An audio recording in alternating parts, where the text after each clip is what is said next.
Teach Coaching and Consulting. We've been having a series of conversations about leadership. It all starts with the leadership mindset.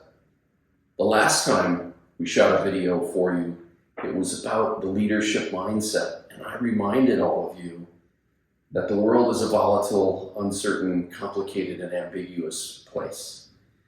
And if we get ready for all of that in advance and we're anticipating it and expecting it, when all of that stuff shows up, we're ready for it.